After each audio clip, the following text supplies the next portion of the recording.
नमस्कार दोस्तों। आज की कथा भारत की महान संस्कृति और भगवान मोहन कन्हैया की द्वापर युग में घटी एक ऐसी घटना पर आधारित है जिसके प्रतिशोध ने संसार के सबसे भीषण युद्ध का दर्शन करवाया। वो भीषण युद्ध था महाभारत का युद्ध। वैसे तो महाभारत का युद्ध होने के अनेकों कारण हैं, लेकिन उसमें एक कारण द्रौपदी है। तो आज मैं उस घटना का वर्णन आपके सामने करूंगी।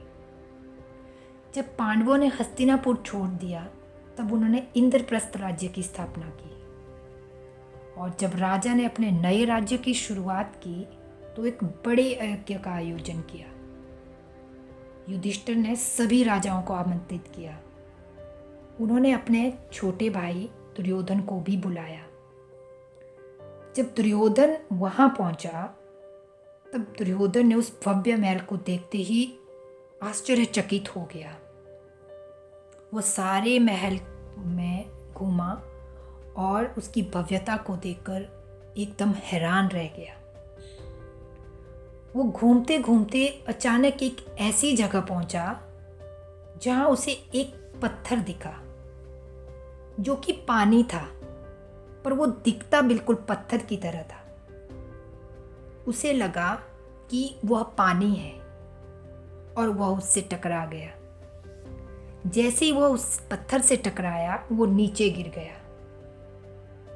उस समय वहां ऊपर पांडवों की पत्नी द्रौपदी खड़ी थी और वो उसको देख के जोर जोर से हंसने लगी। हंसते हंसते उसने एक ऐसी बात कही जो दुर्योधन को चुभ गई। अंधे का पुत्र अंधा। वैसे परमपिता परमात्मा ने जिस मनुष्य की रचना की है, सृष्टि को उसे वैसे ही स्वीकार करना चाहिए। सृष्टि को ही नहीं, हम मनुष्यों को भी एक दूसरे को वैसे ही स्वीकार करना चाहिए। इस तरह किसी का मजाक नहीं उड़ाना चाहिए। दुर्योधन के पिता अंधे थे। द्रौपदी के ये शब्द दुर्योधन के हृदय में तीर की तरह चुभ गए। वो वापस लौटा।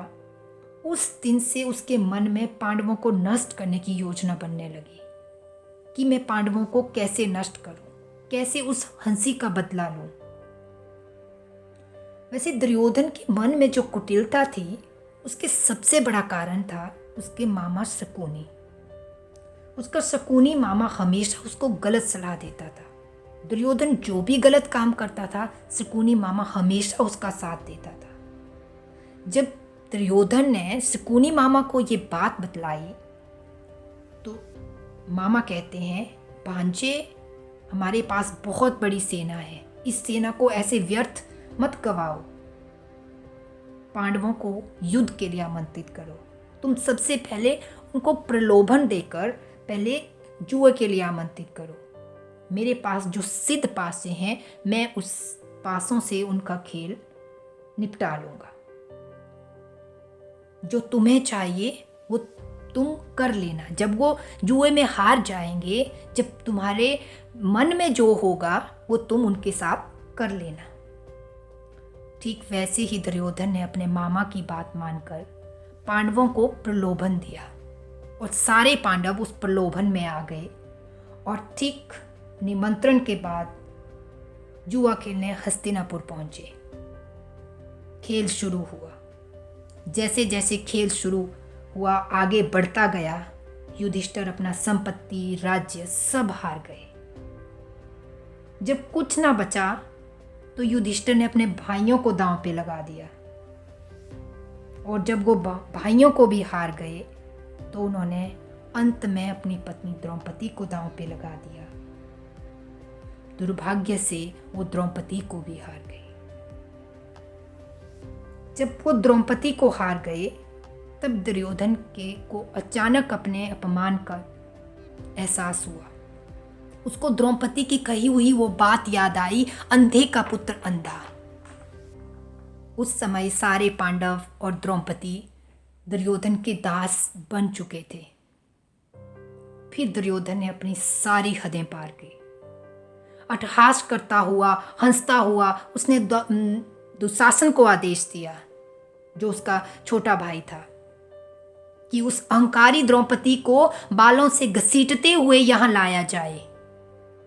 सब चुप थे, क्योंकि पांडव उस समय दास बन चुके थे। धनुर्धारी अर्जुन चुप थे, महाबली भीम चुप थे, सदा सत्य की समीक्षा करने वाले युधिष्ठिर भी चुप थे, द्रोणाचार्य चुप थे, भीष्म चुप थे, विदुर चुप थे। पूरी सभा में सन्नाटा सा छा गया। प्रतिशोध की आग में जल रहा दुर्योधन द्रौपदी को निवस्त्र करने का निर्णय लेता है। दासी बनी द्रौपदी अपनी लज्जा बचाने के लिए सबको पुकारती है। उसने विदुर को पुकारा, उसने अपने पतियों को पुकारा, गुरु द्रोणाचार्य, कृपाचार्य, भीष्म सबको पुकारा। किसी ने उसकी रक्षा नहीं की और दुशासन साड़ी खींचने लगता है। अंत में उसने उसको पुकारा जिसको सब अपने दुख में पुकारते हैं। उसने मेरे कन्हैया को पुकारा। कहा भी जाता है निर्बल का बल वही है। जब उसने कृष्ण को पुकारा तो कृष्ण वहां पहुंचे और उन्होंने उस साड़ी को इतना बड़ा बना दिया कि दुशासन के हाथ थक गए, दुशासन बेहोश हो गया। लेकिन प्रभु की कृपा का वस्त्र समाप्त नहीं हुआ और द्रौपदी निवस्त्र नहीं हुई। उसी क्षण द्रौपदी ने तो भीष्म प्रतिज्ञाएं की। जिस जंगा से तुमने दुर्योधन अपने भाई की पत्नी को बैठने के लिए आमंत्रण दिया था, उसी जंगा के टूटने से तेरी मृत्यु होगी। और दूसरी जो प्रतिज्ञा की गई थी, वो दुशासन ने अपनी माता के समान पूजनीय भाभी को केसों से पकड़कर घसीटा। आज के बाद मैं इन केसों को तब तक खुला छोड़ूंगी जब तक मैं दुशासन के रक्त से इन केसों को न धो दूं। ये दो भीष्म प्रतिज्ञाएं द्रौपदी ने उस राज्यसभा में की। तो ये वो घटना थी जिसने महाभारत के युद्ध को आमंत्रित किया। इस कथा को आपने सुना होगा, बहुत बार सुना होगा, लेकिन इस कथा का क्या सार निकलता है दोस्तों? व्यक्ति को अकारण किसी का अपमान करने से बचना चाहिए। केवल एक हंसी, एक उपहास, इतना बड़ा युद्ध। अपनी वाणी पे सदा नियंत्रण रखो। और एक और सार, पांडवों ने कुछ नहीं किया। अपनी पत्नी की इज्जत बचाने के लिए कुछ नहीं किया। उन्होंने सब भाग्य पे छोड़ दिया, भाग्यवादी बन गए। जब आप कर्म छोड़ देते हैं, भाग्य पर निर्भर हो जाते हैं, तब आपका पुरुषार्थ, बल सब समाप्त हो जाते हैं। इसीलिए जीवन में कभी भी कितनी भी कठिनाई भरी परिस्थिति आए, कभी भाग्य पे मत छोड़िए, भाग्यवादी मत बनिए। कर्म करिए, उन परिस्थितियों से निपटने का प्रयास करिए। तो ये थी आज की मेरी छोटी सी कहानी। अगर आपको मेरी कहानी अच्छी लगी हो